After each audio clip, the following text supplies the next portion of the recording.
Hello, hello! Welcome back to my stream. It is I, your humble host, Sketchy, once again. We are starting a new week, a new stream. And we are back with Reverse 1999 as per schedule. Do I have anything to yap about at the start of the week? Nothing particularly notable happened since Friday, I don't think. So we can get straight into the game, I think. Right. We can start the stream with some pulls. I intend on starting reverse streams with a pull and ending them as much as possible. So I've decided to pull on Tuesday with my remaining resources. And that's exactly what we'll do. Because I'm slowly but surely trying to build a poison team. I have half of it, and with Tuesday it would be a semi-complete team? Almost? Kind of? Maybe? Close enough. So yeah, I'll be trying to get her. Supposedly she's crucial for the most powerful poison team possible. At least I've been told so. Don't know how true it is. And no luck so far. Hardly surprising.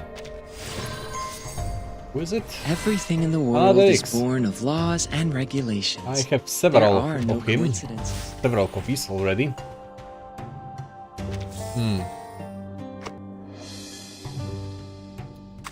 Huh? Is no one here now? It's so nice I had to only meet one you. copy? I thought that I already had more of them. Never mind then. I'm a liar apparently.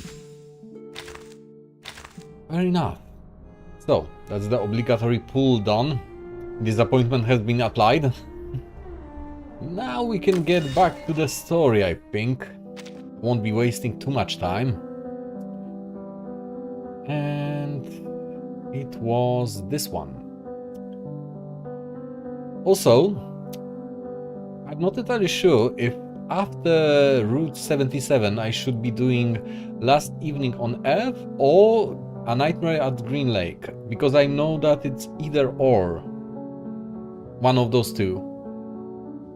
From what I gathered doing the Route 77, chronologically at the very least, this one happened beforehand. So I'm thinking that probably Nightmare at Green Lake should be next? Maybe? Or maybe I should return to the main storyline. Because there is... We are done with chapter 7. This is 7.5, I think. Right? And later there's chapter 8. I think. At least that's how I understand it. I'll have to research that. What will come next? Okay, so back to it. Route 77. Where did we left off? In the main event. We did the part 10. There are some sub-events happening. Discipline. Hastily written lines in a standard issue notebook, as clear as and powerful as the lieutenant who wrote them. Read the record. Date of record, September 20th, 1990. Okay, we've got a date finally. So it is happening in the 90s. Recorded by Lieutenant Mulder. Subject Admiral Igor's recent actions. This week, Admiral Igor addressed the conduct of 3 subordinates and implemented the following measures. Captain L. Harris, transgression, ineffective leadership during training, resulting in subpar exercise performance. Admiral Igor's action issued a severe warning and resigned from current position. Oh, hey there. Welcome to the stream. Welcome back. I recognize you.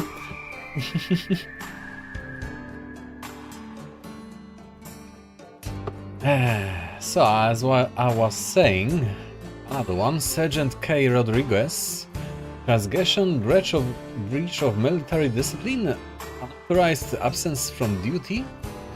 Admiral Igor's action gave a severe reprimand and imposed a 3-day of confinement. Ash?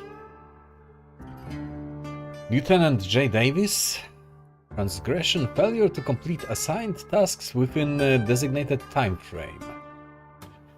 Admiral Igor's action issued a severe warning and assigned additional personnel to assist with the investigation. Right.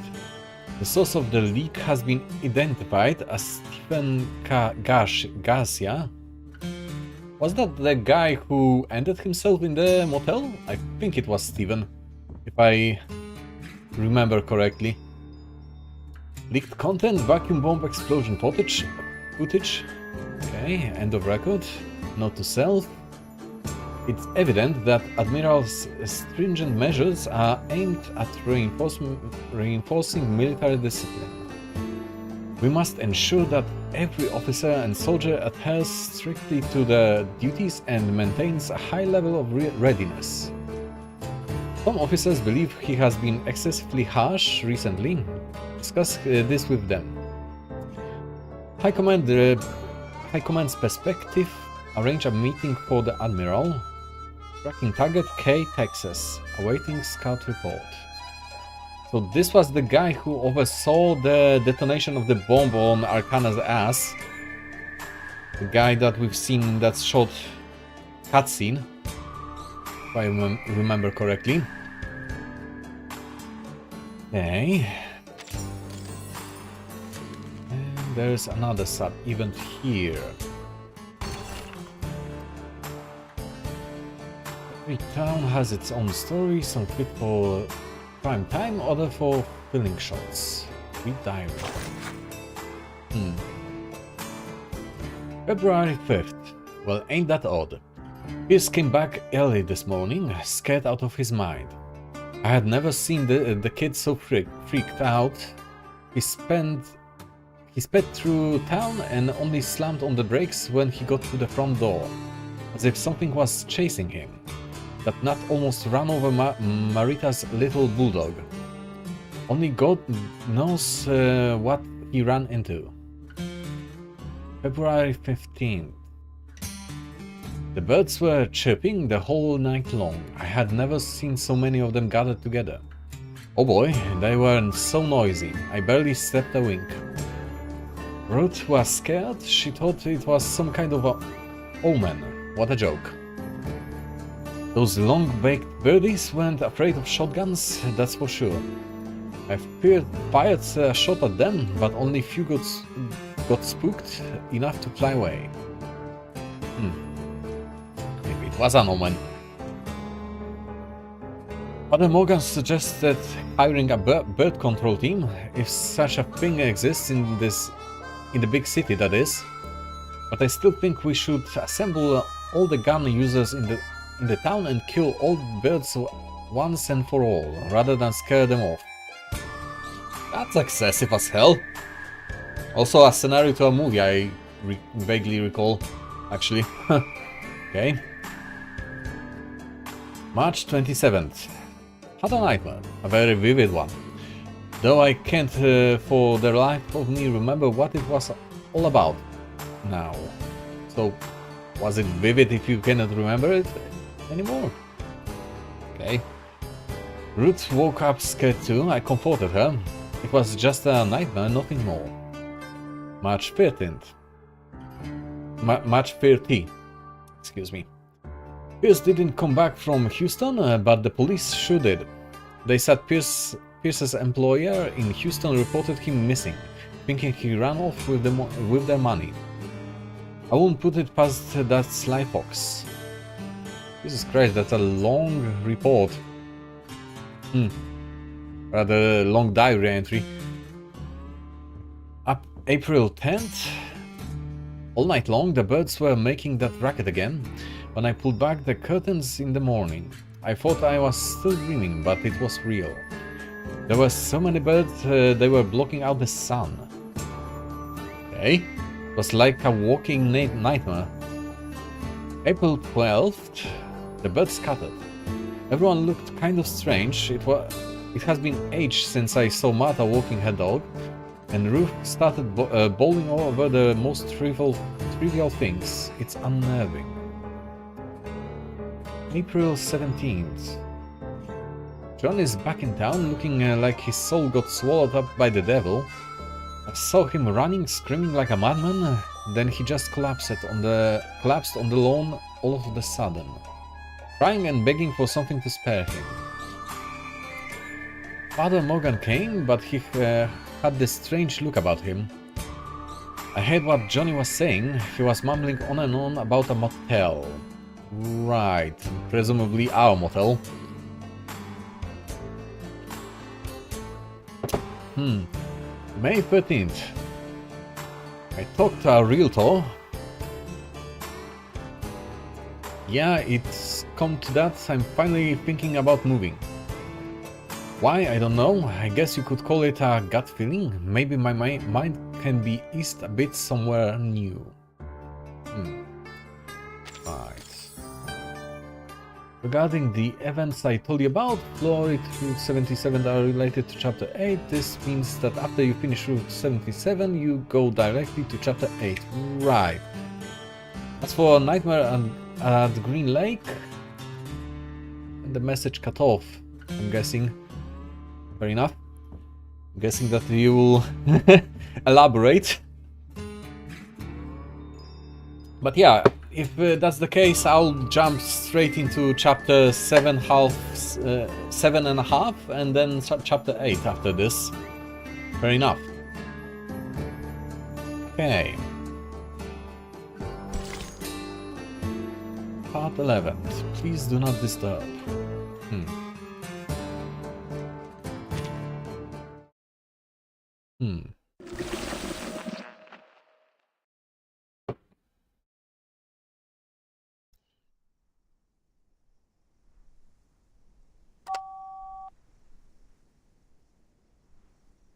Also, I think that maybe you might be behind the live footage of the stream, because that part that you were referring to was a while ago, so I'm guessing that you are not with the current timeline on the stream. I don't think so, at least. Just a heads up. You can do it anytime, as it's not related to the main storyline. Oh, okay. So it was only referred to vaguely in this event, because they claimed that it happened somewhere before this whole event. Vertin stated that whatever was happening in this motel was nothing compared to what happened at the Green Lake. So I'm guessing that this was earlier than the current event that we are doing. Okay. Argus presses the speaker button on the telephone. A familiar tapping sound comes from the other end of the line.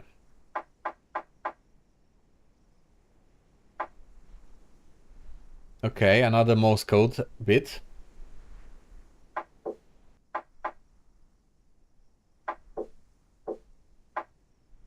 Help.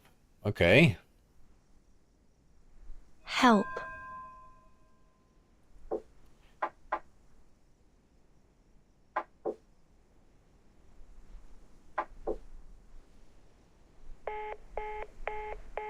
Helba. B-A-A. Is that the sound of a sheep? Presumably. You noticed it too, huh? Well, it's hard not to. Ain't no way that's a human on the other end. It's gotta be some kind of animal. Well, either that or Barbara, presumably. Animal. Based on those sounds and the tracks and the dust, I figure it's something small, like a... He stops. One sec, boss. She finishes something. She fishes something out of her pocket and pops it into her mouth. Huh? Picrasma candy? Okay. Using your arcane skill so frequently must be tiring. You should take a break. Right, because from what I vaguely recall, the Picrasma candy is some kind of like power-up, a stamina regen for Arcanists. That's why we use it to regen stamina for activities in-game. At least that's how I understand it. The job ain't done yet. Far too early to rest. Don't worry, boss. It's just a condition that runs in my family. No biggie. What condition exactly is that? What are its side effects? Boss, you expect a merc to reveal her weakness? We ain't that close yet. Fair enough. One thing I can tell you, though, is that I suffer the side effects as long as my eyes are open. Luckily, I've got cutting-edge technology at my disposal. She holds up the candy between her fingers. They're safe, efficient, and most importantly, satisfy my sweet tooth. Alright. They may be called candy, but they're actually medicine and ought to be used following medical instructions. You should know that. Give me a break, boss. What do doctors know about my life? Well, presumably quite a lot if you give them your medical history. I use these candies whenever I need them. Ain't that the whole point? But Argus motions for her to be quiet. Shh. Did you hear that? Not really, no. hear what? Argus lowers her voice. A heartbeat. Right outside the door. Someone's eavesdropping on us. You can hear that? Okay, call me surprised. That's some good senses. Thump, thump, thump. She crouches down. With a faint click, she loads her shotgun. Whoa, whoa, whoa. Calm down, miss. No need to shoot anyone yet. Okay. You can hear the beating. Then she swiftly turns the door handle. Oh, it's her. The vase-dropping girl nearly falls forward into the room as the door swings open. Care to explain why you're here, Ms. Kimberly? I'm guessing that out of curiosity purely. Maybe. Just how obsessed are you with Mr. Stefan, huh? Even now, after his death?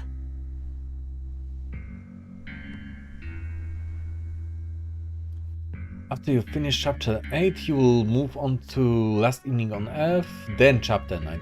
Oh, okay, so Last Evening on Earth was between chapter 8 and 9. Fair enough. I misremembered that part. At least I've got it unlocked. So it probably will be chapter 7 and a half, chapter 8, Nightmare at Green Lake, and then Last Evening on Earth. I think I'll do it in that order, probably. Oh, no, it's not what you think.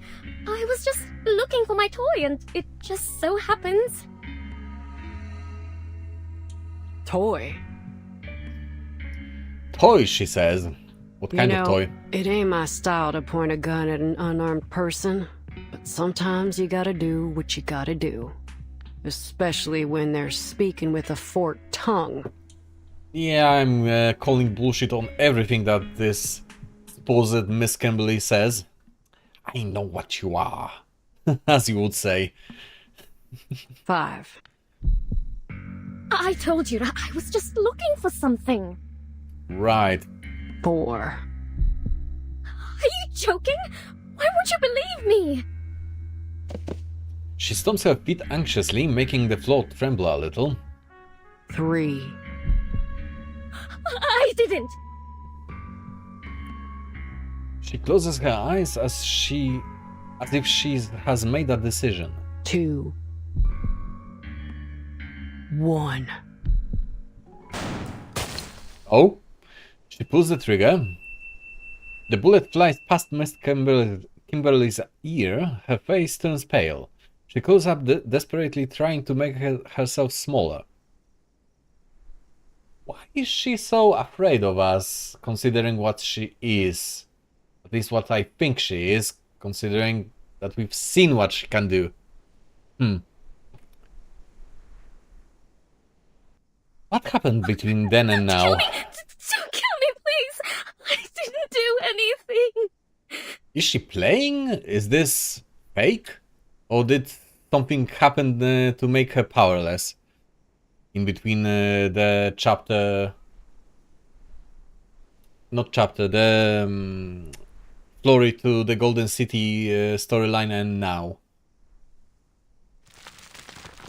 Her fingers tremble uncontrollably as black claws extend from her fingertips.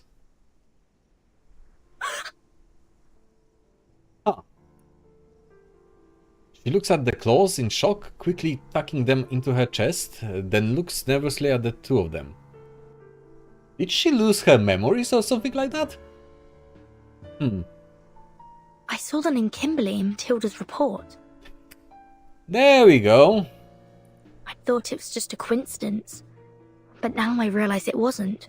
Okay, so Vertin was clued into what happened during Matilda's mission. Gotcha. Miss Kimberly, you're a member of Manus Vindictae, aren't you? Yeah, that part isn't exactly clear though. Is she? She's being used by Manus Vindictae, but she's not exactly a member, I don't think. I swear, I didn't do anything wrong. All I did was follow my partner like the people in black told me to. Who's your partner? I'm hungry. All the time. So hungry. Oh, how I envy the likes of you. You can store your food in so many ways. What does she eat though? You have enough bread and water in your barns to last an entire winter. Your pastures are full of meat and dairy products. But my food? Hmm.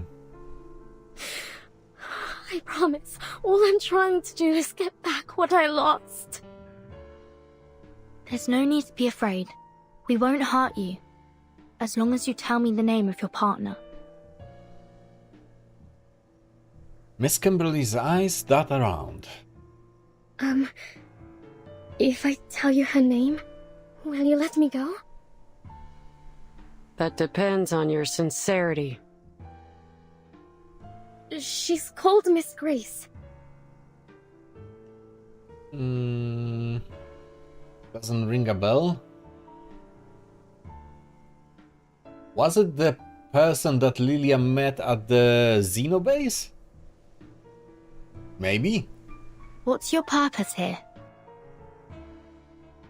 I don't know. Those people in black told me to follow Miss Grace's orders, but she hasn't asked me to do anything since we got here. She must be hiding something from me, but I couldn't care less. I just want to eat. Okay. She speaks earnestly, but her other hand pulls something out of her pocket.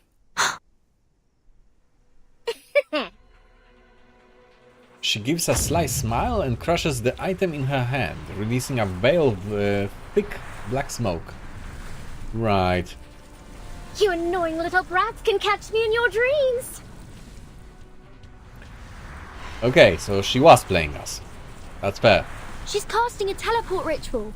Argus, your assistant. We can't let her get away.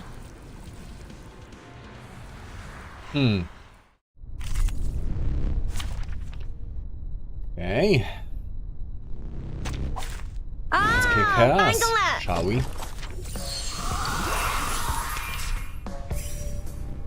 Easy lah. No worries.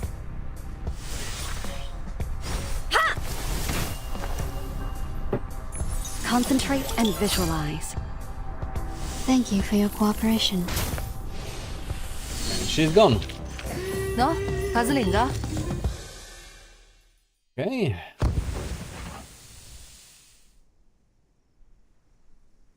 In a final burst of smoke, Miss Kimberly vanishes. She disappeared fast. At least now we can draw some conclusions. Manus Vindictae has set their eyes on this motel. Yep.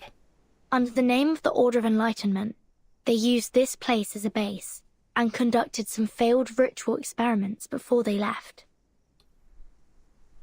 Does Argus even have any frame of reference for who Manus Vindictae are? Manus Vindictae. I've heard of there them. we go. That infamous group of arcanists. As they say, ask and you shall receive. An answer in this case. She looks worried. If Kayla falls into their hands, things won't turn out well, will they? I wouldn't worry too much. They usually only target pure-blooded arcanists. Alright, that's a relief. Kayla's bloodline is 100% human. Okay. But why would Manus Vindictae choose to come here specifically? What are they trying to do? That's not exactly clear yet. What are they exactly doing in those parts? The conversation continues under the neon lights of the motel. I was worried you wouldn't be able to make your way back, so I lit the porch light for you.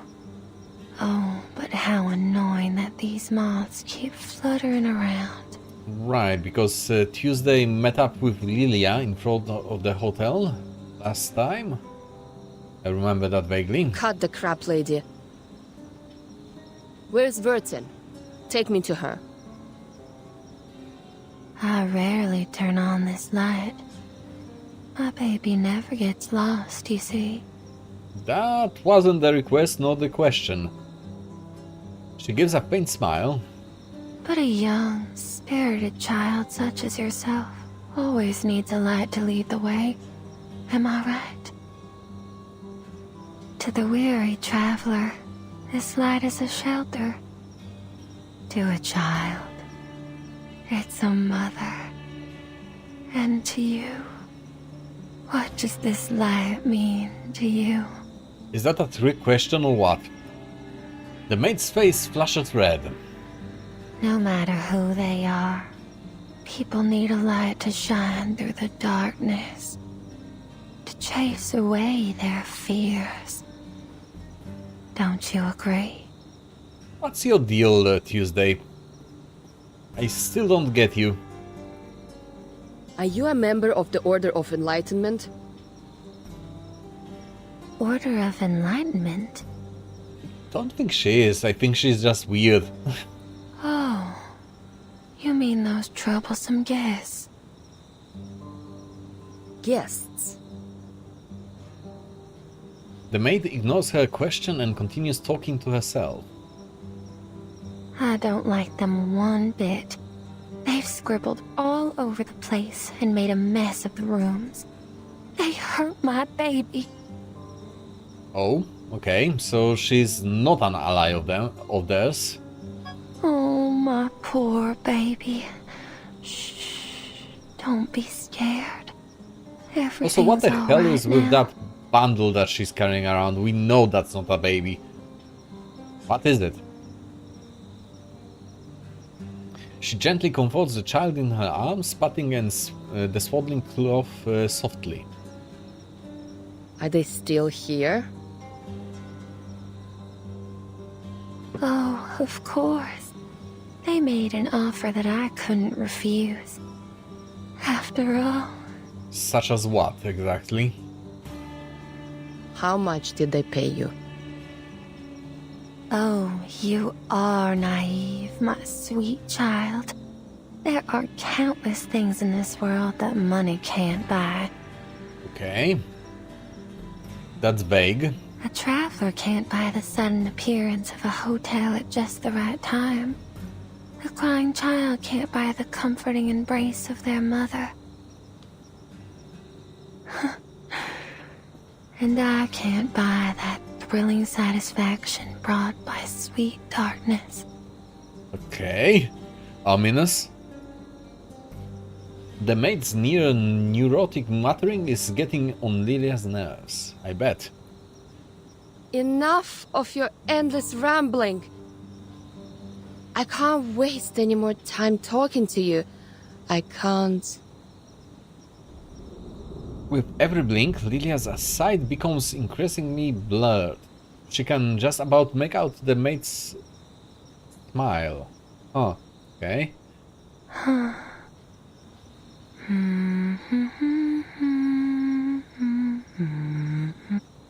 She gently soothes the dazed pilot. Sleep tight. Just leave everything to the adults. Yes. What a good child you are. Okay, that's weird. She flips the sign on the door to "Do not disturb."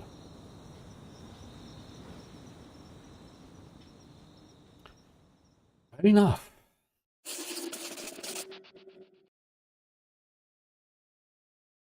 So, Lilia got just abducted. That's a problem.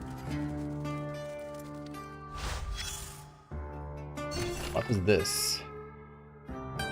Necessary buys. She's a reliable and attentive owner of the motel, always making sure her supplies are well stocked, even those that her guests may not need.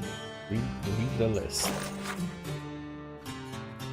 August 1989, bought Blue Jay coffee beans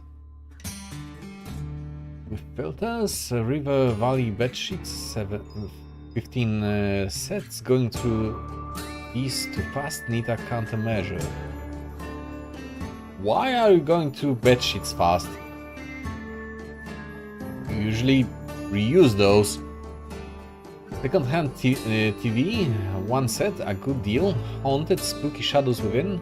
The seller said, I'm guessing that this was a feature, not a bug. Sold, Cowboy Brand Toolkit, one set, October 1989. Bought, Thanksgiving decorations, one set. Can Groove air fresheners, 1 dozen.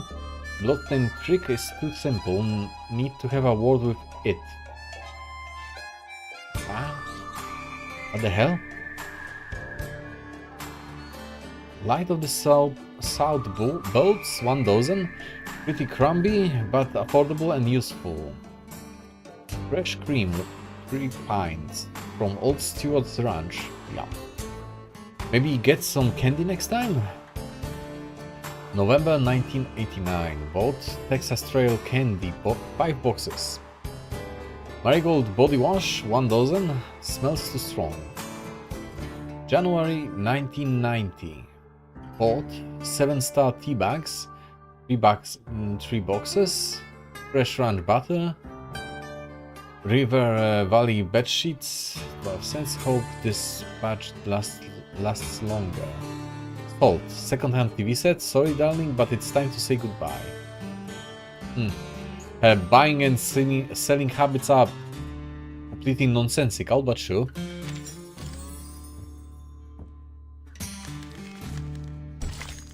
Next part it is. Nice forward, Argus, don't look back. Okay.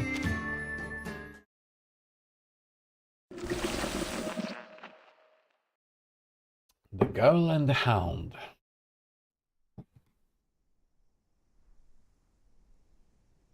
Found his medication prescription. And, oh. Is this his notebook? You mean this guy that lived here previously? What was his name? I keep forgetting. She pulls a crumpled piece of paper from her pocket. Huh. Just as expected, boss. This motel ain't what it seems to be. Ain't no way that letter was written by Stefan. Right, Stefan. Take a look. The writing in this letter is delicate and slender, while the writing in this notebook is total chicken scratch. Even a blind person could tell they're written by two different people. Okay. Stefan didn't write the letter, so it's very likely that the person who sent it wasn't Stefan either. The maid suddenly comes to mind. And this? She picks up a stack of bound papers from the table. Ugh, I hate numbers. Unfortunate. I'll leave this one to you, boss.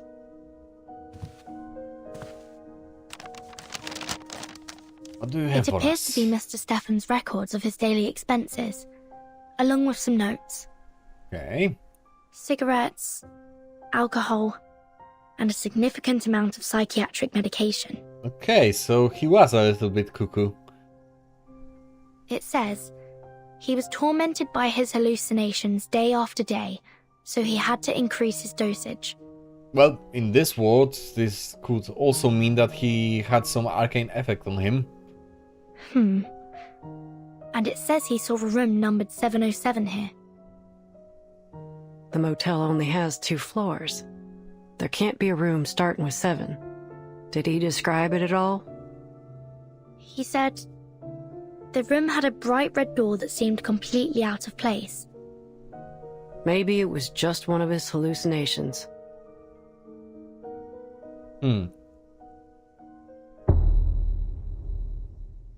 There's a flash of red in the hallway. Right, we've seen something similar, I think, from what I recall. No, it's not that. He also saw all kinds of things. A pair of twins in the hallway, long hair hanging from the ceiling, and... I saw that movie. The Shining. He saw Barbara, but assumed she was another hallucination. Well, that one is fair, to be fair.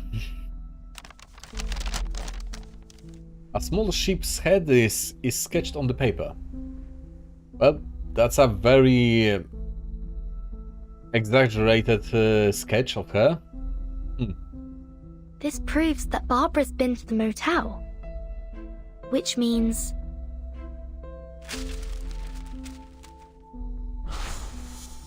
Well, I'm sorry to say that I've never met an arcanist with the head of a sheep.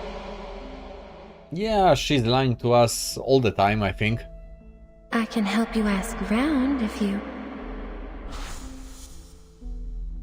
Why did she lie to me? Could be any number of reasons. Argus interrupts her thoughts. So, did you find anything useful from the expense record? I need to talk to the maid. Okay, that doesn't answer her question, but sure. Hold your horses. We haven't searched the washroom yet. You should never skip the bathroom. Ain't you seen The Godfather? Michael Corleone grabs his gun from behind a toilet tank. Okay. She pushes open the bathroom door as she speaks. You know, despite being in my mid-30s, I actually never watched The Godfather. I was never into mafia movies. So I never actually watched it. But I'm vaguely familiar with the plot and happenings.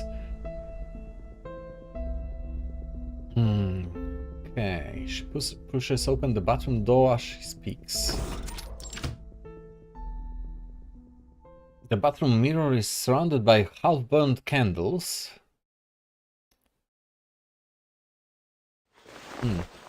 She holds out a hand to signal stop. She moves closer and knocks on the mirror. The copper frame gives a hollow echo. A vivid, venomous green flashes across the mirror, and an ivory face appears in its reflection. Argus, you've come to me. I beg your finest pardon? Do you know her? Akos doesn't respond. Her eyes are locked on the mirror, as if lost in a daze. What do you see? Argus! Argus! Argus!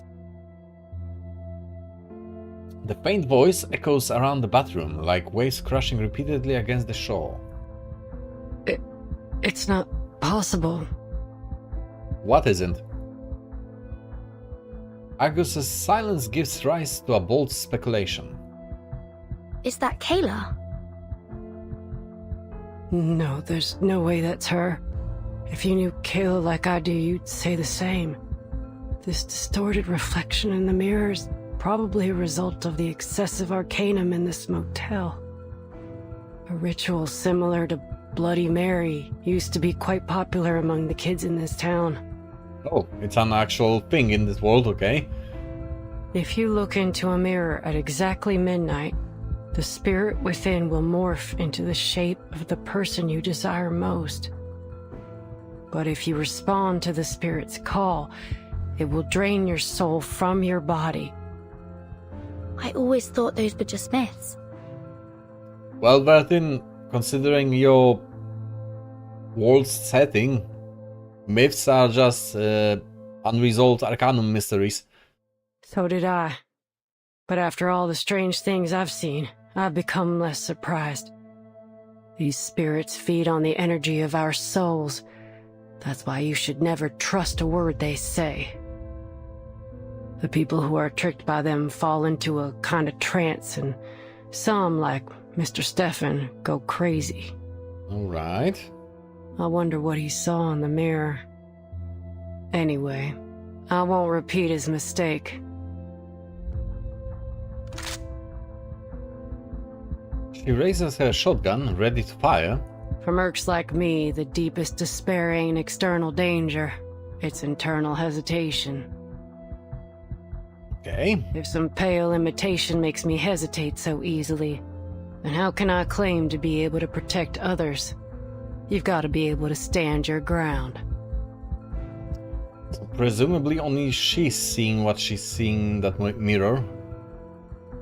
A cunning criminal would use every excuse to defend themselves in court, and a scheming spy would wear all kinds of disguises to gather information on the enemy.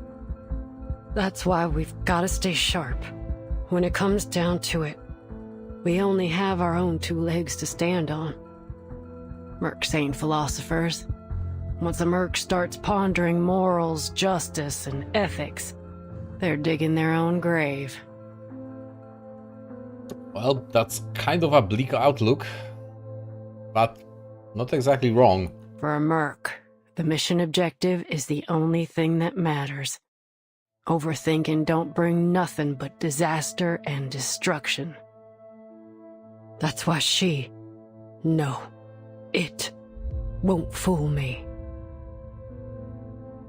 Her gaze is steady. Memories flash by, distant and playful.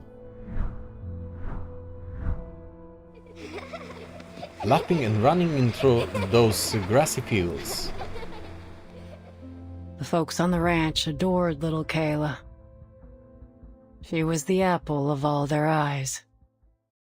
I never got that saying, personally. How dare this ugly imitation?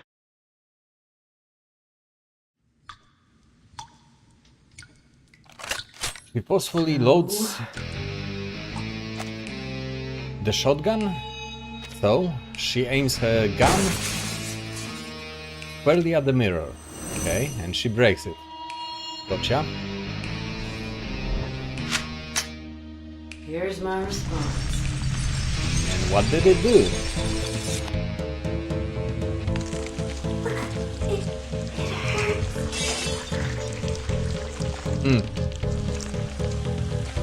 Mom, the mirror is bleeding again.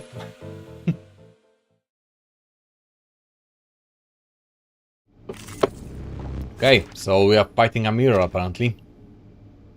Someone's reflection.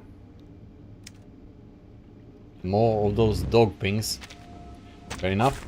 啊，翻工啦！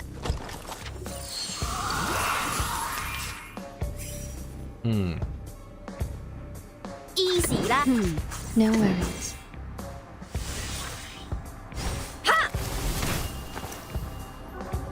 And that's that.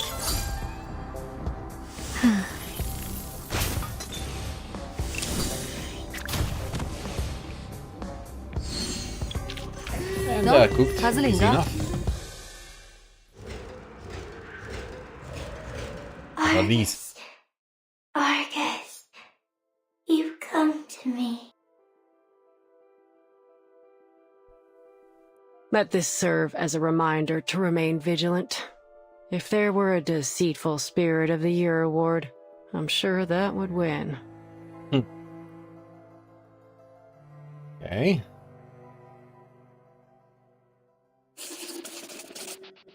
But we still don't know where those things in the motel came from. Was it Tuesday's doing? Was it Manus Vindicta's doing?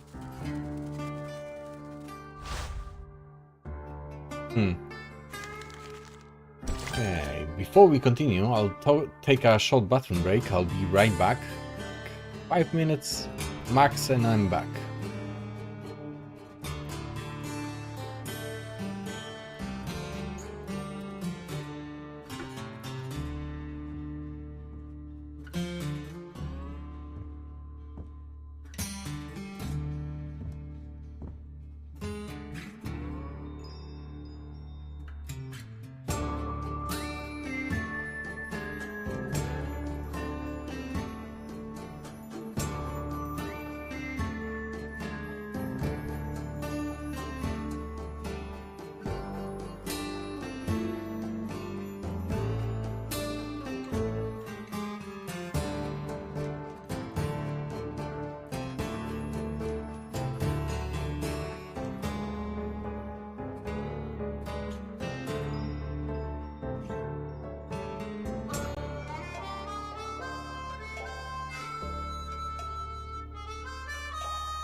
And I'm back. Okay. So let's resume where we left off. Part 15. The Churning Stomach. Righty. What do we have?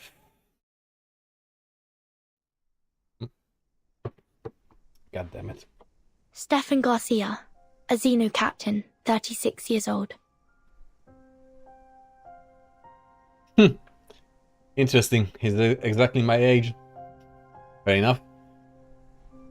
For unknown reasons, likely connected to Manus Vindictae, he moved into this motel. He attempted to make contact with Xeno several times, all of which failed. Okay. During his stay, he was tortured by increasingly intense hallucinations, delusion, and fear. Yeah, we've seen. And as a result, he committed suicide.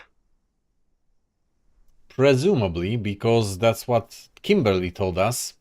But we have no solid proof for it. And that's everything the evidence shows. Yep. Chaotic clues are rolling in the mind like a churning stomach. no. We must have overlooked something. A military officer killing himself. A phone call asking for help in Morse code. Not to mention Manus Vindictae. From all of those happenings, only the Morse code messages do not fit any kind of pattern. Where's this going, boss? We've encountered a series of bizarre events, One after another, ever since we arrived at this motel. Yep. The rituals in the rooms, the officer that went mad, the spirit in the mirror, and Manus Vindicte. Only one person remains uninvolved. That would be Tuesday, presumably. Are you trying to say that she's the mastermind behind all this? She should know more about all this than anyone. Yet she feigns ignorance at every turn, which is suspicious in its own right. True. Kind of. But what's there for a motel housekeeper to gain from all this? It's not like these spooky scandals would attract more guests. Oh, you would be surprised, actually. Spooky motel tourism is a real thing, actually. Unless someone else is pulling the strings. But that don't make much sense either, does it? When all these unusual things happened, she was happy to stand by and watch. But by whose orders? Some larger, more mysterious organization? Well, she already told Lily at the very least that Manus Vindicte made some kind of offer to her that she couldn't resist. Give me a break. What if she doesn't desire money or power? So what you're saying is that you need to ask Little Miss Maid a couple more questions. Presumably. Precisely. Agus sighs. That spirit morphed into Kayla, so it must have seen her face at some point. Which means that at one time, Kayla was in this room. Does it though? Is that how it works? And you're right. Tuesday's definitely not a run-of-the-mill motel maid. It wouldn't be wise to approach her rashly. Let me finish up here first. Then we can go question her together. All right.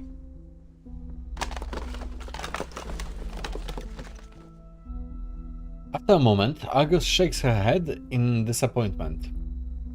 Nope. I got nothing. Let's go find that maid. I have a few questions for her myself.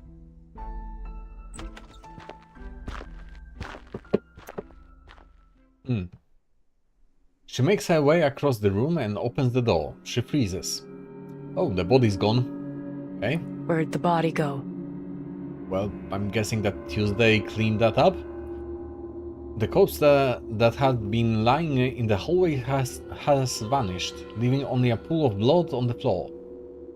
Either that or Kimberly ate it. That could also be true. Ain't no signs of dragon neither. Who and how? Kimberly ate it. That's my guess. Okay, someone's calling. The ring echoes through the doorway. The phone again. What do you think? Should we answer it? I bet it's another one of those prank calls. Those weren't prank calls. Someone was sending a distress signal in Morse code.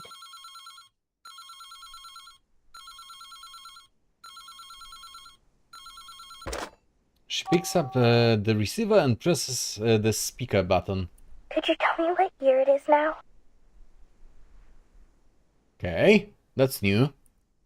A soft voice plays through the speaker. Who's this? This is Barbara. Okay, so it is our sheep girl. So is she trapped somewhere?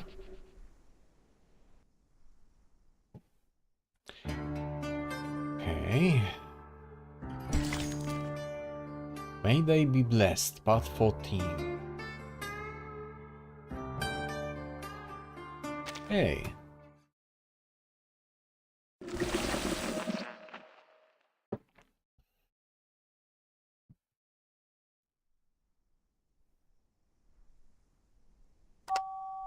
The voice on the other end continues. Wonderful. I can talk over the phone now. The wind must still be wandering nearby. What does that mean? That's good to hear. Are you an editor for Atu? I'm still convinced that it should read UTTU, not Atu. There's a sigh of relief. Yes, miss, I am. But before we continue our conversation, could you please tell me what year it is now? 1990. Right. I see. The frail voice steadies. Miss Barbara, can I meet you in person? You want to meet me? Yes. I'm Vertin, the timekeeper of the St. Pavlov Foundation. I was sent to ask you about Erd's whereabouts. That may be a little bit problematic at the moment, I'm guessing. But you don't seem to be in a favorable situation right now. Miss Burton, I couldn't possibly locate Erd's whereabouts. The whispers of the wind can't reach this room. What the hell does that mean? The whispers of the wind. Elaborate, please. Yes, it's a special form of communication. Right. Well, is there anything I can do to help you rebuild this line of communication? Let me first explain the situation to you. Here are a few things I'm certain of. First, this isn't an ordinary motel. It possesses some kind of supernatural life force. Okay, that's hardly surprising at this point. Before checking in, I interviewed some of the residents nearby. They all mentioned eerie rumors centered around the motel these past few months. Yes, we've encountered some bizarre events here, like real-life urban legends. Second, I'm now trapped in a red room. Okay, so the 707 room that was mentioned. This room is in the same motel as yours. What's different is that it blocks all forms of communication.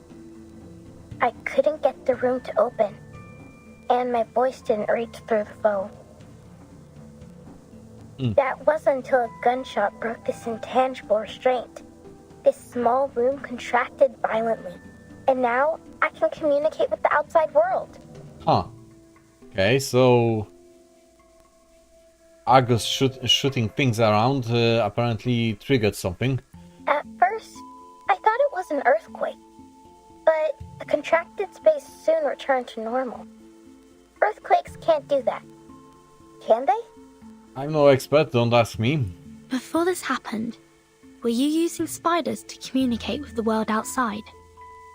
Yes, I was. As luck would have it, there are many spiders here. Thanks to the prevalence of spiders in urban legends, I assume. They can hear the sound of pages being turned from the other end of the telephone. There's some paranoia about spiders living in hair. It originated in a sermon from 13th century England. What does this have to do with anything? A woman was always late to Mass because she spent too much time styling her hair.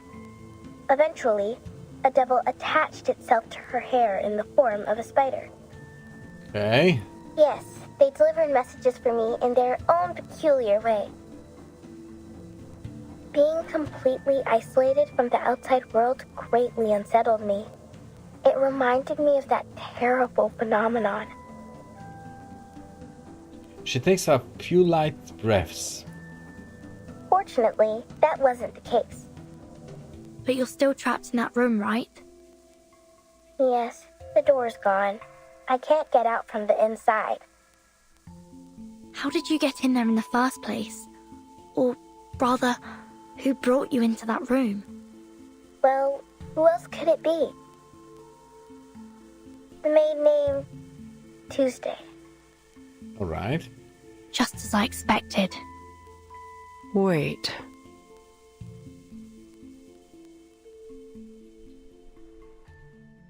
The mercenary cuts in.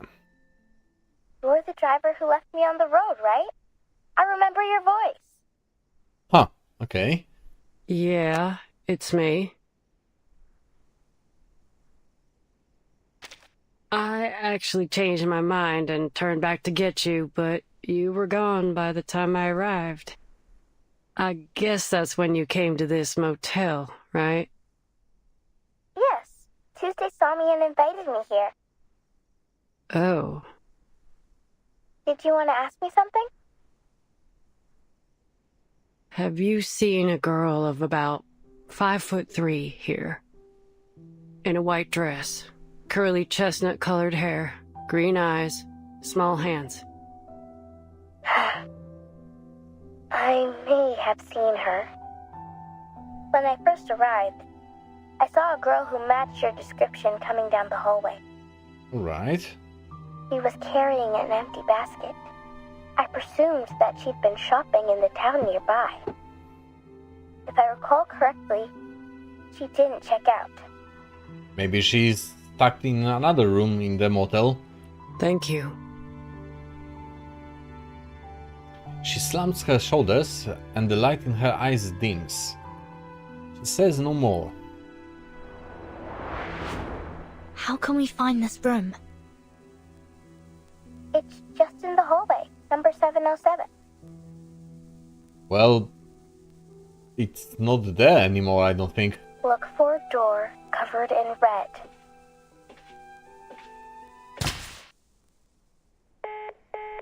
Oh, okay, the line broke. Looks like the phone got disconnected. So Barbara's in that room that Stefan saw, number 707. I'm going to find it. What about you? Heading into town for Kayla? After a brief silence, Argus speaks. I did notice a weird spot in the hallway earlier. The maid's footprints were going back and forth like there was an entrance there. But I didn't see no signs of a door. She scratches her head with the barrel of her gun. I wouldn't be doing that. That's dangerous. I wouldn't be surprised if you died by your own gun one day. Right. That was exactly my thought. That'd be a memorable way to go.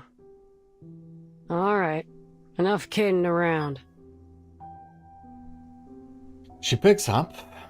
Our little Miss May tried so very hard to hide Barbara from us, but I guess the lamb's out of the bag now. Well, you could say that. True. Yes, it's all crystal clear now. Let's go. Hold up a sec, boss. She bites her lip. Do you have any candies? I'm running on fumes here, and I ain't got no way to replenish my stash. You mean ordinary ones or the Prekrasma ones? Asking for help seems very difficult for her. She pulls a few pieces of candy from her pocket and places them in Argus's palm. Us and Barbara will be out of here soon. And you'll find some candy and Kyla in town.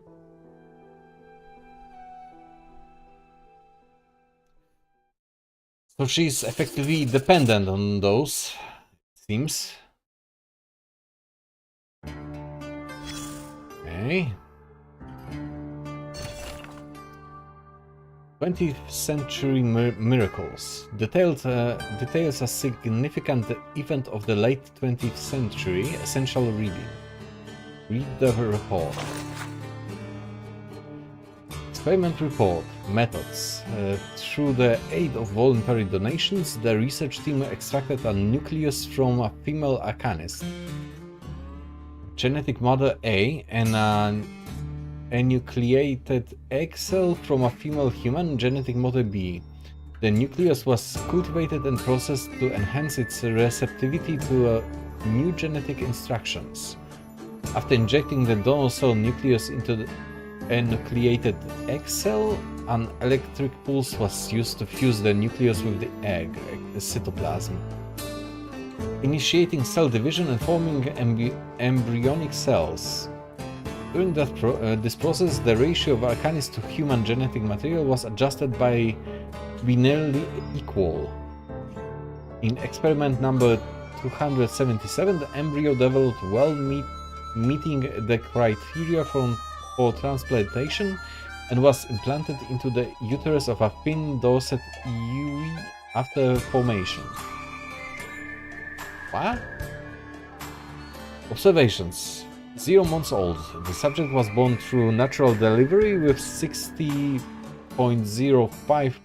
Arcanist genetic material and almost 40% human genetic material, not achieving the expected complete balance, but still proving that the adult somatic cells of an Arcanist can be programmed and adjusted through cloning technology. Okay. In appearance, the subject exhibits characteristics of both genetic models A and B simultaneously for unknown reasons. Its head is highly similar to that of a twin Dorset, but brain development has not been affected. Are they referring to Barbara in this? The subject's development is slower than that of contemporary human and Arcanist infants. Mild symptoms of lung infection have been found. 4 months old, the subject of development is slower than that of contemporary human and Arcanist infants, but it showed significant response to music and human language, with consistent reactions to specific sounds. The cause of lung infection was identified. The subject's lungs tested positive for the JSV retrovirus, commonly found in sheep living indoors for extended periods. Yeah, I'm guessing that this is talking about Barbara. It was suggested that a veterinary team be brought in for consultation. 6 months old, the subject's physical development is slower than that of contemporary human and Arcanist infants, and may stop developing prematurely. Sterile room staff reported that the subjects began consciously mimicking communication behaviors, as expected. Education classes and moral guidance videotapes were initiated. The lung infection worsened, and the subject showed a strong allergic reaction to chemical fiber products. 10 months old, the subject can engage in rudimentary communication, exhibiting good brain development. Multiple tests have confirmed that American country music is effective in alleviating the subject's allergic reactions, the cause of which is yet to be determined. That's very specific and weird, using country music as an allergic medication. Okay, weird. 22 months old, the subjects performed excellently in communication and intelligence tests, possessing the intelligence level of a 7-year-old human child. Hey, so that's way past the development than a human's. 23 months old, bone tests indicated that the subject's physical development will cease completely by the age of 12. Hey, so that's why Barbara is so tiny, I'm guessing.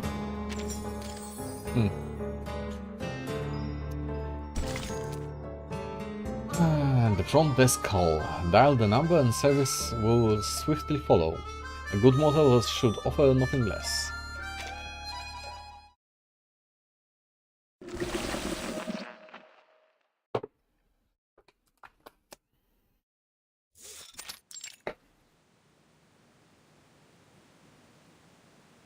In the center of the red room stands a snow-white crib.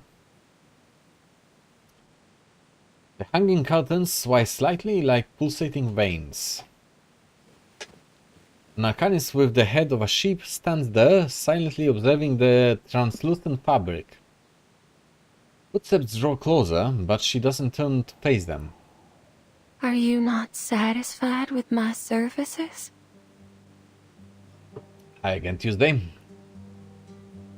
No matter what, you shouldn't have cut the phone off. The maid withdraws her hand from the telephone's hook switch with a hint of apology. Nor should you have isolated me from the outside world. Because you should know better than anyone what that means. Well, I don't.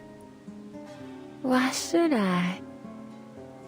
All I know is that a poor, helpless child like you shouldn't be alone on the roadside. Where's your mother? Didn't she tell you to be careful? Isn't she a grown-ass woman? She sighs softly. You really don't remember anything, do you? What do you mean? What do you think I should remember? Well, clearly it doesn't matter now. This motel's well decorated. Did you do all this yourself? That's a weird topic change. The maid smiles. Are all children like this? Always talking in circles to draw Mama's attention. How are you on about Tuesday? Oh, but these innocent words make them all the more adorable. I am not a child. Well, you've been forcibly adopted, it seems. That's exactly what a child would say. Well, she yields helplessly. I've always felt a familiarity with you, like I've known you for a long time. It's a weird pickup line. Can you tell me about it? Why were you out here on Route 77 all alone? Maybe I can help you. Have you heard of Utu? Oh, I have. It's a magazine about fashion, trends, and the avant-garde. My brother loved that magazine, but my father found it unacceptable. To think his eldest son would read those softies magazines instead of working on the farm. Fashion, trends, disco. These aren't things a Texan man should pursue. At least according to my father. In the end, my father destroyed all my brother's disco records, along with his plane ticket to Los Angeles. Perhaps that's for the best. He avoided the riots. Huh? Nothing. So, what do you think? She's treating the maid as an interview subject, the woman behind the legend, a chance not to be missed. Me? She looks somewhat surprised. Why should I have any opinion? Let me rephrase that. What impact has this had on you? Oh, Tuesday ponders for a moment, then shakes her head. but what happened between them has nothing to do with me, does it? Doesn't it? These were the choices they made. She purses her lips, her face flushed. When I first arrived, a local resident told me not to stay at Tuesday's motel. Huh. He said his aunt went mad soon after she stayed here. The windows rattle gently, emitting a faint sound. I remember that lady. Her head was so large. It reminded me of those stories of people with deformities. Okay. So I had her watch a freak show at midnight. Sadly, she didn't seem to enjoy it. I'm extremely puzzled by this, but sure. A harvester starts up in the distance. The sound of engine fills the room. At this time of year, the farmers run their combine harvesters on the fields non-stop. The harvest is a joyful time of year, but the accompanying noise always frightens the children. Have you heard the stories of how naughty children get too close to harvesters and get caught in them, losing a hand or even a head?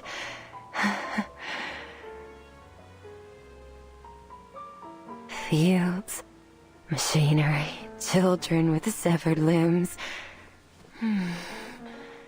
These stories are exactly what my motel's missing.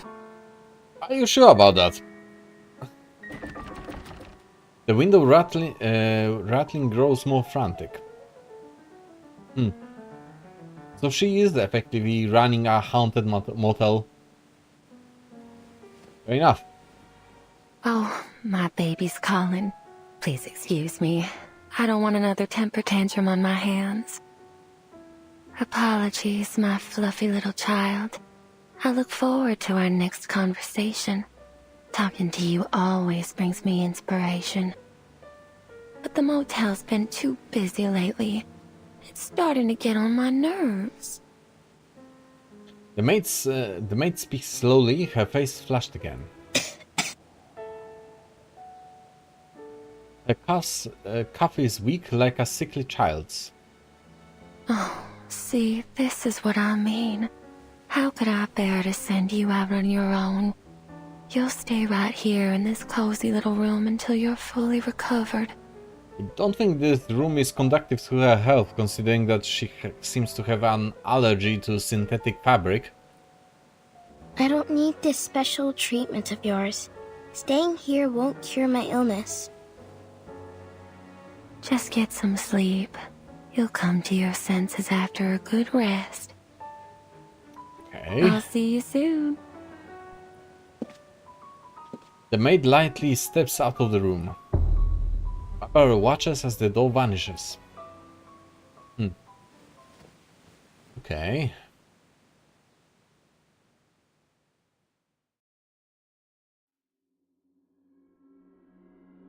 She looks at the pool of blood in the hallway where the officer's body once was. How many times have I told you not to eat things off the floor? Who are you talking to, lady? What the hell? The bundle in her arms suddenly lets out a strange cry. That's the first time that we are hearing this quote-unquote baby make any noise. There, there. Don't cry, sweetheart.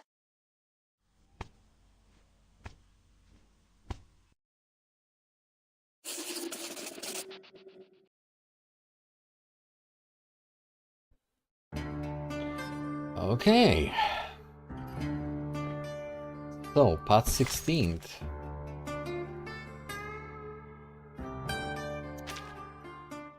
Casma Candy. Okay.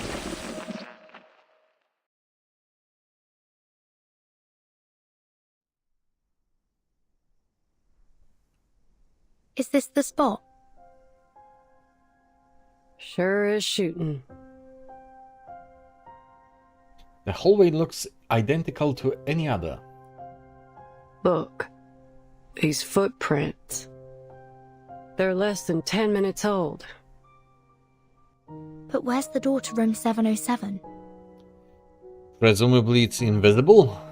I can sense some energy fluctuations nearby. But they're definitely not from arcane skills.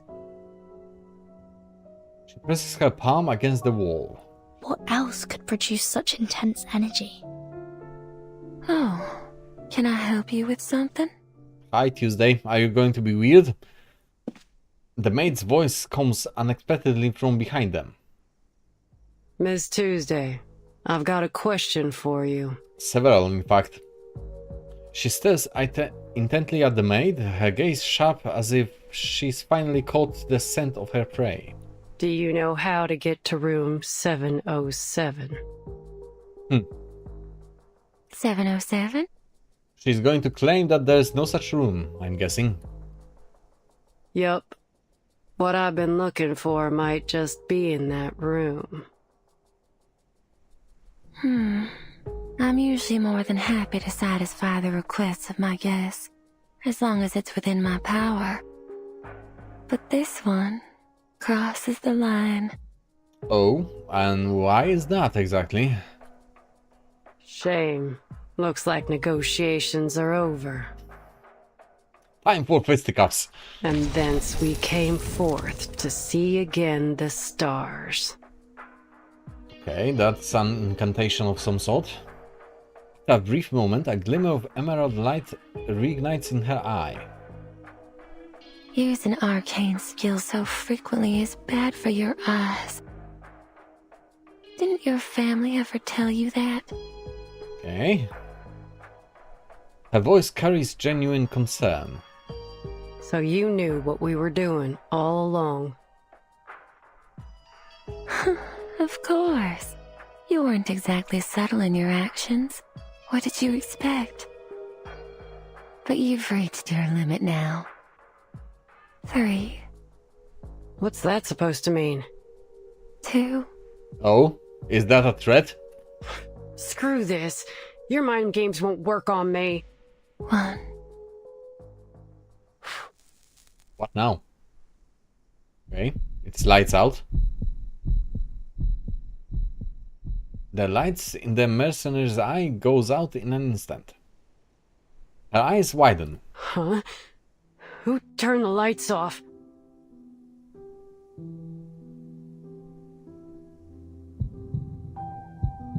Okay.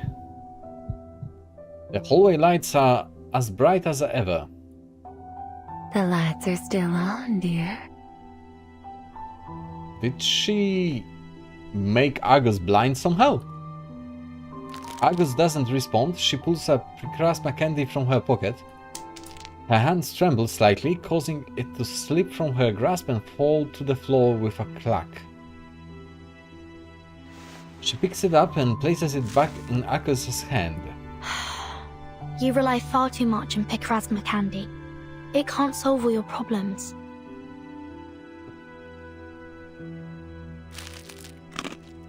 She tosses the candy into her mouth and chews it along with the dust from the floor.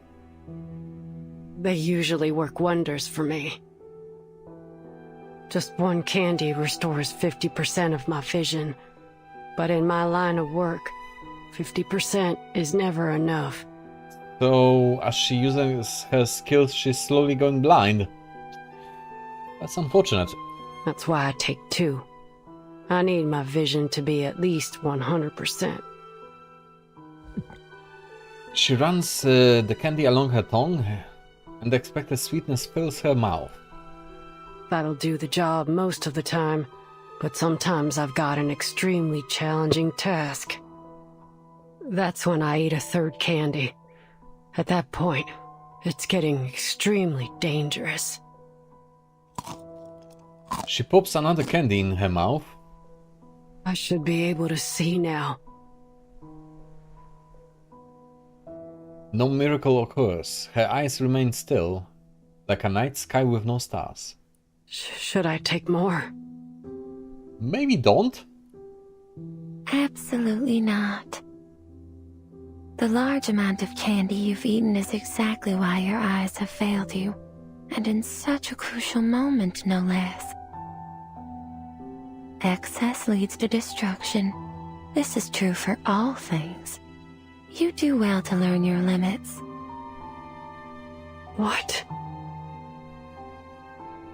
I also had to be careful not to frighten those children too much. The maid seems to relieve some fond memories, a satisfied look on her pale face.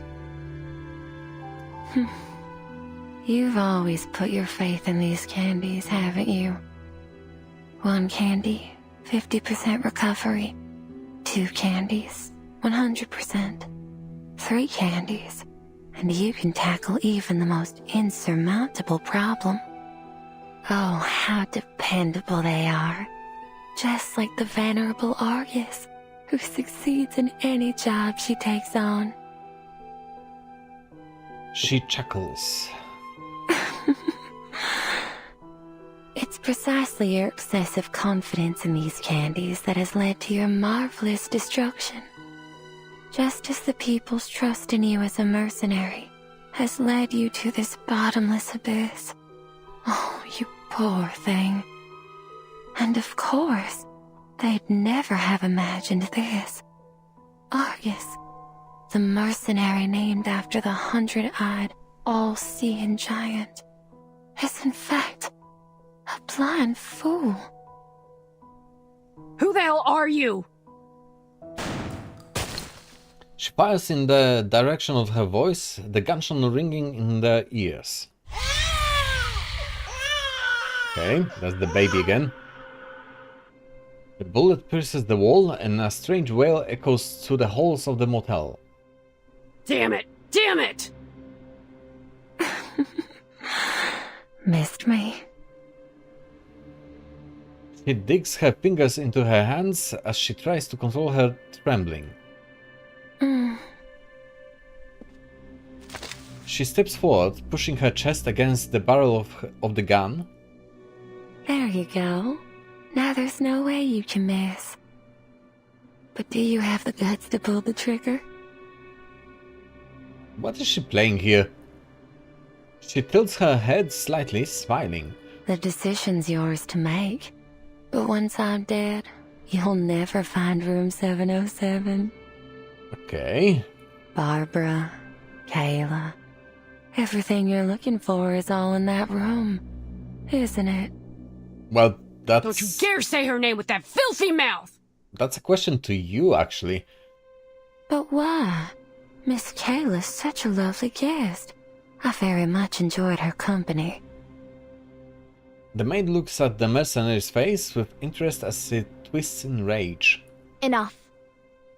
You and I need to have a serious talk. Aren't we having one?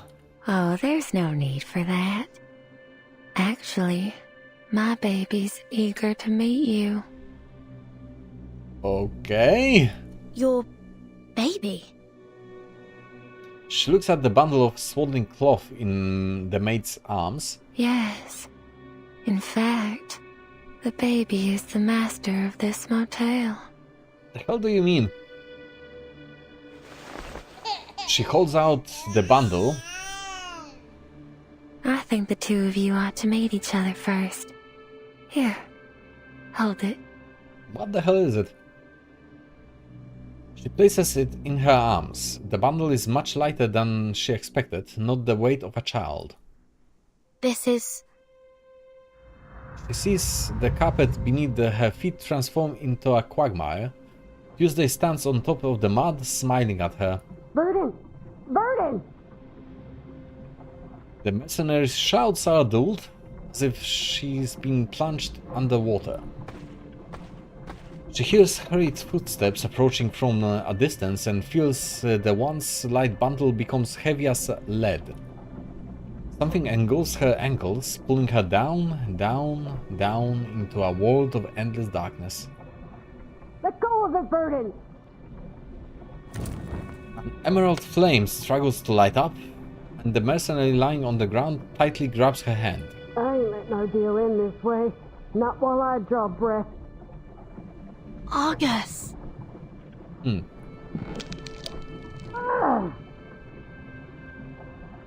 The maid presses her foot against Argus's fingers and steps down.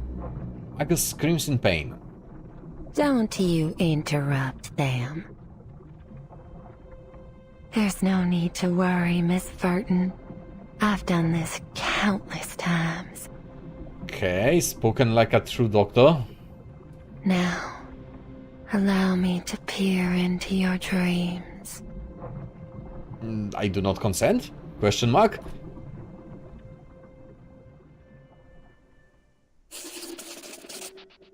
Okay. That's a cliffhanger and a half. Okay, before we continue, I need another bathroom break. Honestly. So one moment and I'll be back.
And I'm back.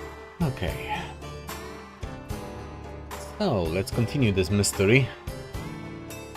Puddle on the road.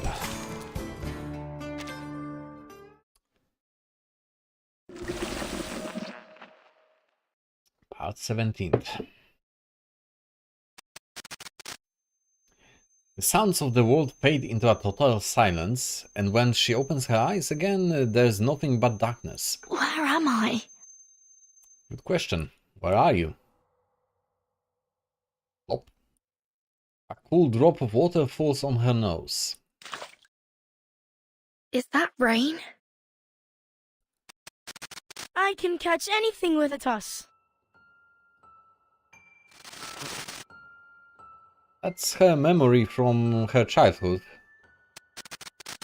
Vertin, that's why you gathered us here, right? Right, the children from her memories. You shouldn't be here. You understand what we desire most, right, Vertin? The falling rain surrounds them. The children watch curiously. Vertin, we made it, right? But why is it still raining? Don't be such a baby, Isabella. Haven't you seen rain before? The children reach out as they try to catch the raindrops in their hands. No! Are you afraid of children? Or rain? Well, presumably rain. A familiar voice echoes in the darkness. So, Tuesday is using whatever this is to read Vertin's memories.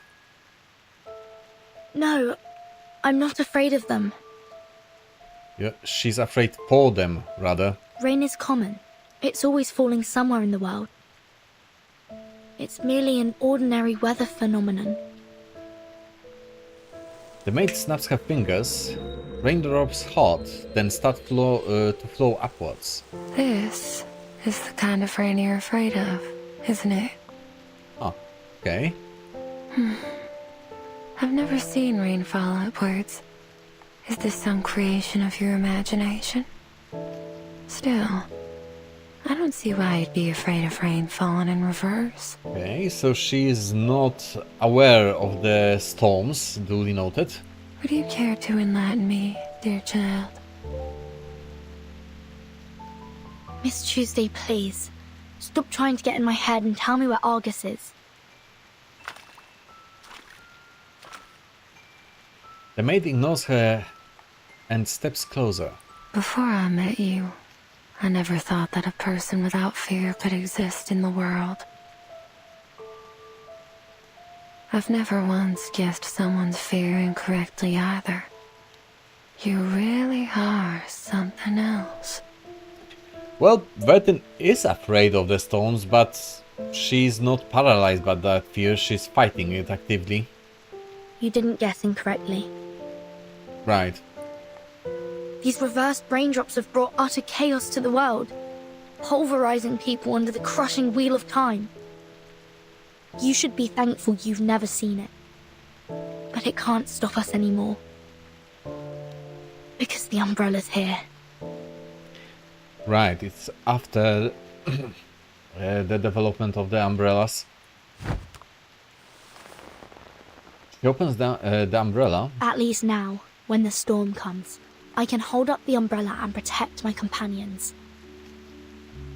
And although this ability has come too late for some, we still have a future to protect. Why are you so obsessed with people's fears? Your hands have been trembling with excitement this whole time.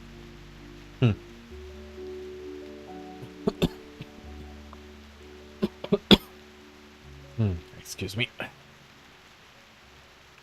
The maid clasps her hands under her chin, her face flushed like blooming flower. So I wasn't wrong at all. Why waste your time with that mercenary? She may look tough, but she's hollow inside. Have you ever eaten a macadamia nut? Crack the hard shell, and you'll find the delicious center. Okay, duly noted. Who could resist the soft texture and rich flavor of fear? She's somehow feeding on fear or what? Miss Tuesday, this has to end. You were the one pulling the strings here, aren't you? The maid blushes as she twirls her skirt with one hand. Oh, what an astounding accusation. But oh, do I feel so gratified. I've never felt so satiated in my entire life. Her webbing seems to be caught in a strange tremor. Oh, you're the only one who's ever seen through me. How exhilarating. However, your accusation missed the mark.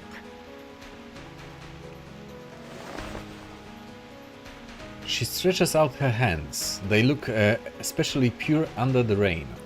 You see my hands? They're immaculate. Never once tainted by a single drop of blood. Okay. I take great pride in it. You see, I barely do anything to make people's fears arise. So you are just luring them into your motel, making them go crazy and watch the show. Her hands tremble with excitement. I would never injure anyone. Fear created through physical harm is its crudest and most base form. What I crave is the fear that lingers in their hearts forever. The maid's cheeks flash up faint pink. The kind of fear that, even years later, when they recount their experiences here to their friends and families, a seed of fear is planted in the listeners' hearts. I instill fear in my guests, and they become my beloved children. I don't get it. Yeah, weird. In the rain, her fingers tremble uncontrollably, and a beautiful smile spreads across her wet face. Okay. Where is she? Where's Argus? Well, I suppose she's experiencing her own fears right now. Under that hard mercenary exterior, she's tormented by them. Can you imagine that? Easily, actually. Sorry, Miss Tuesday, but I'm not interested in this vile obsession of yours. The one with the umbrella walks deeper into the darkness.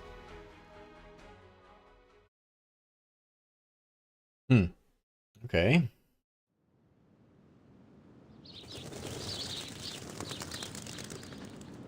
The sound of birds chirping fills the air. Argus is back home, on those familiar plains. This is... She stands in the field, nothing but the wind and the rustling grass before her. Howdy, Argus. Long time no see. We thought you'd never come back. Mr. Dennis? Why are you here?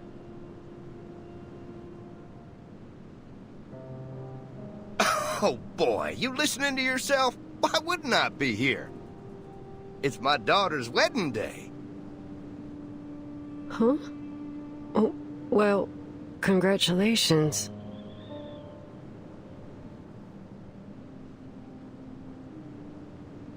She finally catches on. But you really shouldn't be here. Don't you remember? 3 years ago, your daughter ran away from home. She left a letter and then went with Mr. Schaefer to a city in the northeast. Detroit, I think? I don't quite remember. Going to Detroit. Fate worse than death, truly. Oh, come on. Quit fooling around. After 3 months of searching, I found her. But she refused to come back with me. So you went to Detroit yourself. And then you... Then he what? Her words drift off. Dennis died in Detroit while looking for his daughter. At least that's what she remembers. Right. But how can that be? He's right there, standing in front of her. In any case, I'm sorry I couldn't bring her back. What are you talking about, Argus?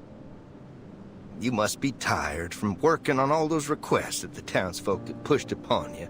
I've told them so many times to go easy on you. That said, I have a request for you myself. What is it? Did you lose some livestock, or...? The townsman winks and hands her an invitation. Come to Alice's wedding. We've prepared plenty of food and beer, and we've got the chapel choir together. Don't miss out, Missy. How is this a manifestation of her fears? I'm not exactly seeing it. Sorry. I won't be there. Why? Why, Argus? I need to deliver a letter to Mrs. Mary's husband. She can't go herself because of her bad legs, you see. Hey, Argus, I didn't ask you to deliver any letters. Mrs. Mary, didn't you... Mary passed away in 1989. Argus saw her coffin being lowered into the ground. Right, I see dead people. Another person declared dead is now standing before her, smiling brightly. You're still alive? What kind of nonsense are you spouting? You really ought to take a proper rest. Today is Alice's big day. We should all be at her wedding, don't you think? Oh, my sweet child, why are your hands shaking?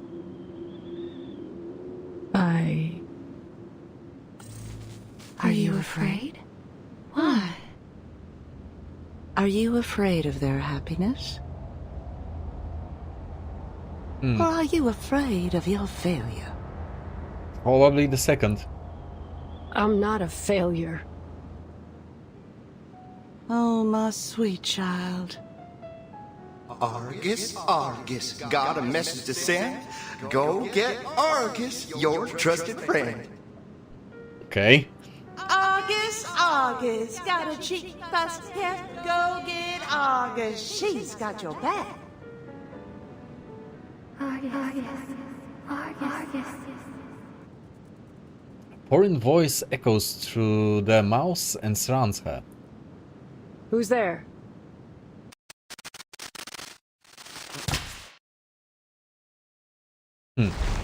Her surroundings recede like a tide, leaving only a girl in white standing before her.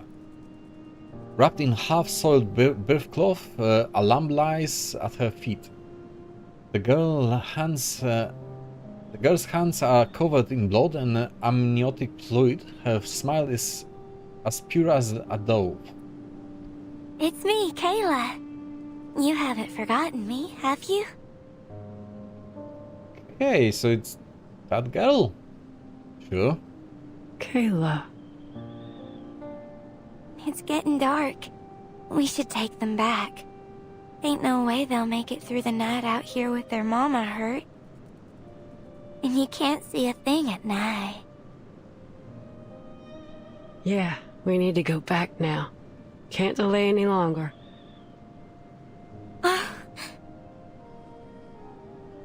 What? Hold on a moment. The lamb bleeds. What are you doing? There. She kneels down and gently strokes the lamb's neck. The lamb bows its head and licks her fingertips. They are still wet with amniotic fluid.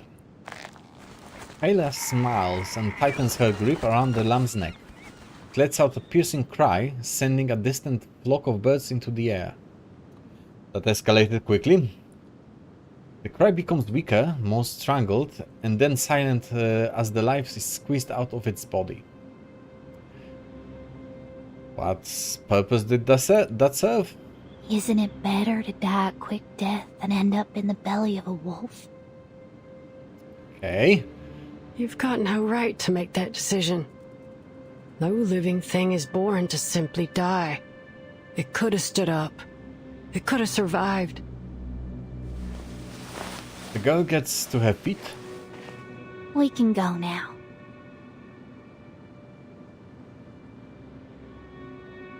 No, don't go.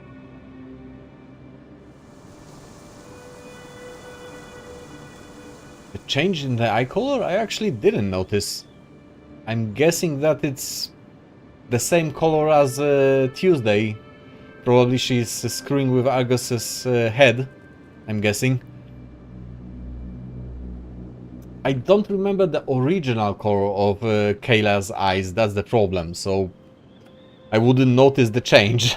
But yeah, now that I think of it, yeah, her eyes are pink. Yeah, like Tuesday's. Oh, you've reminded me. And now they aren't? Okay, now they are blue. There are 2 problems left unsolved. Those 2. Over there. Argus looks into the distance. Dennis and Mary are standing and smiling at her. Kill them. It would only take 2 bullets. 3 seconds max.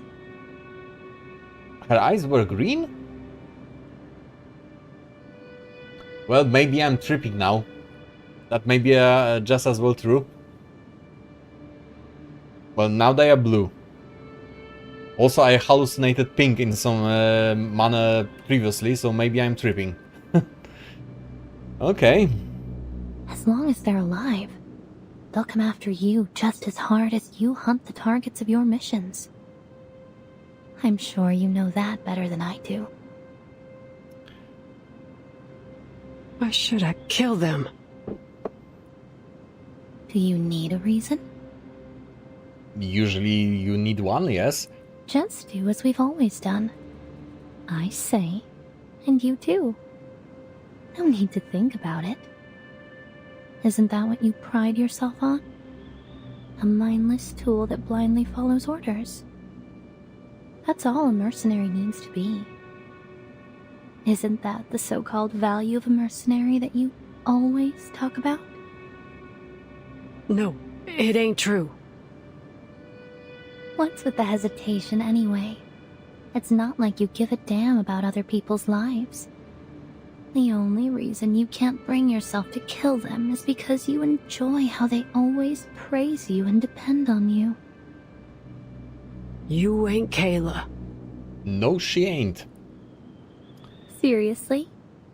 Are you saying I'm a fraud just because I don't meet your expectations of what I'm supposed to be?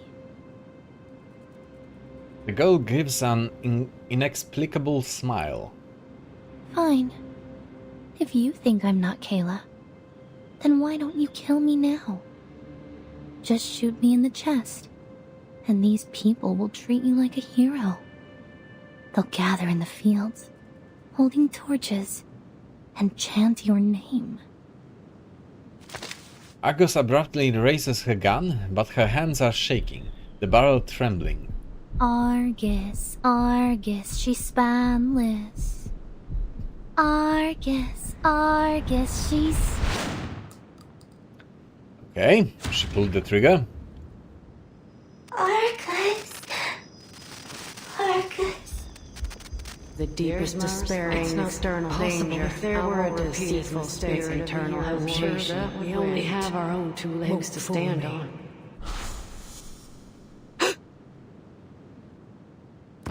The bullet pierces the girl's soft chest. Her blood splatters on the field, dotting the grass like a smattering of poppies. Okay. It clings to the grass. Its weight causing the blades to bend. Oh, Argus! Oh, our great hero! The tales of your heroic deeds will be passed down through generations. That's fact. She ain't Kayla. Now, you're lying to yourself again. Of course she's Kayla. It's not possible.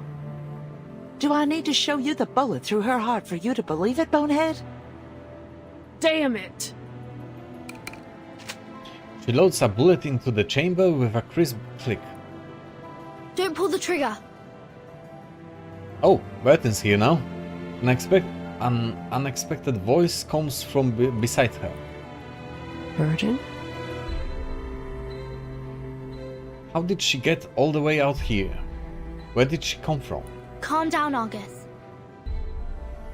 Remember, what you see isn't real. You're still inside the motel. At least for now. Oh, here comes another little lady. Excellent timing. Come join the party.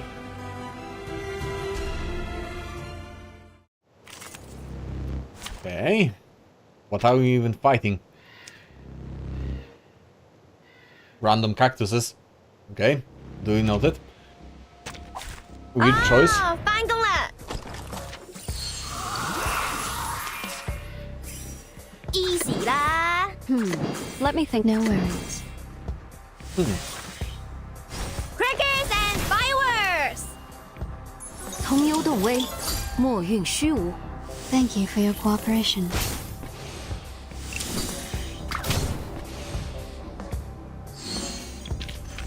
I've already said that Sotheby Hi, doesn't regarding need Nightmare a at Green Lake, bodyguard. it isn't related to the main story and people just really enjoy it. Also, you're building a poison team, right? I'm trying to. I'm like halfway there. I've got Sodesby done, I've got Jessica done, and I'm pulling for Tuesday at the moment, trying to get her on the banner. So that will be like most of the poison team, to my knowledge. Burton. I'm here to get you out. So that wasn't Kayla. No, she went. She lets out a long sigh of relief. Couldn't ask for better news than that, really. No, it wasn't. Let's get out of here. She reaches out her hand in invitation. Okay.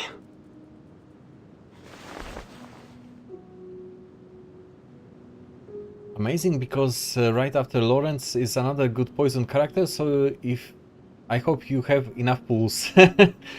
Honestly, I have barely any pulls for Tuesday, for herself, and I doubt that I will have any pulls left afterwards, so we'll see what comes down the road. We'll see what happens.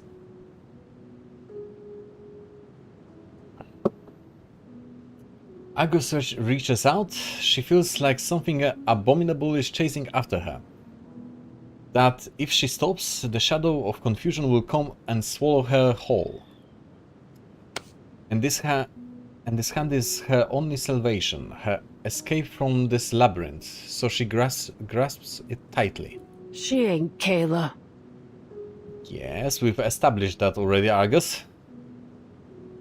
She declares this with absolute certainty.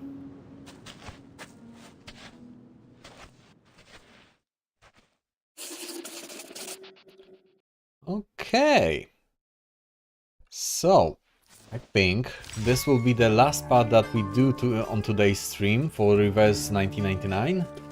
But, before we finish, I can do another pull on Tuesday's banner. I did one at the start of the stream, got Jack and Squad, as per usual. So let's see if I can change that. Yeah, regarding my pulls. Those are my pulls. I can do 2 more and that's it. Let's see what happens. Okay. Amaze me.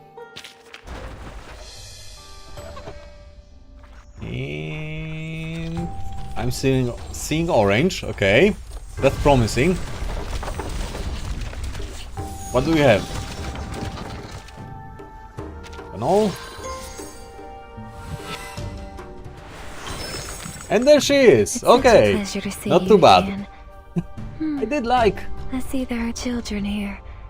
If 4 you're or in need 5 of a pools on babysitter, this banner, I think. I'd be more than happy to look after I them. did like 2 last stream, and now 2, if I'm not mistaken.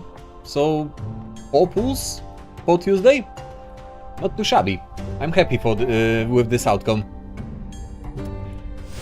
Okay. Oh, and a 5-star of some description. Mr. Duncan. It's me, Duncan, your old friend. Okay, duly noted. Another Beast Afflatus unit. Thank you, thank you. I'm happy as well. Another character that I can build. Huh. I don't know if I have any resources to give her Euphoria yet, but I'll have to work on this on the weekend, presumably. Let's take a look at her. Is no one? Where is she? Where is she? Am I blind? There she is. Yes, I'm blind. Now, should I Okay. put the playhouse near those books? All No, right, I'm fresh might out of just put folks materials on to edge. even level her because about I the maxed greenhouse? Paper Heron and most of my usual team. Okay, so grinding is in the cards in the near future. I finally binged all of your streams, so now I can watch the live. Yay! I'm also incredibly happy. I will have more people to chat with during gameplay. That's amazing. Yeah, welcome to every live stream, my friend. I very much enjoy people joining me live. Okay. So, as I was saying, that will be all for today's stream of Reverse 1999.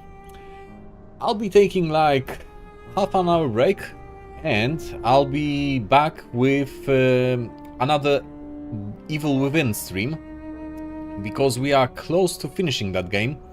I think we'll finish it on Friday. I'm steadily doing 2 chapters per stream and we have 6 chapters left from what I recall. Every time I finished a VOD, another came. That's fair. I'm trying to stream a lot on a steady schedule, so that's a plus and a minus. Every Monday, Wednesday and Friday I'm streaming. If you missed any streams or if you missed anything from this stream, my VODs are live on my YouTube channel, which is linked in the description, and also available under the chat command of exclamation YouTube.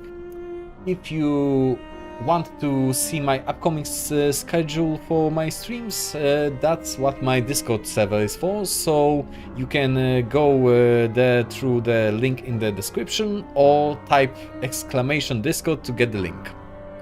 Thank you for watching and see you again in more or less an hour.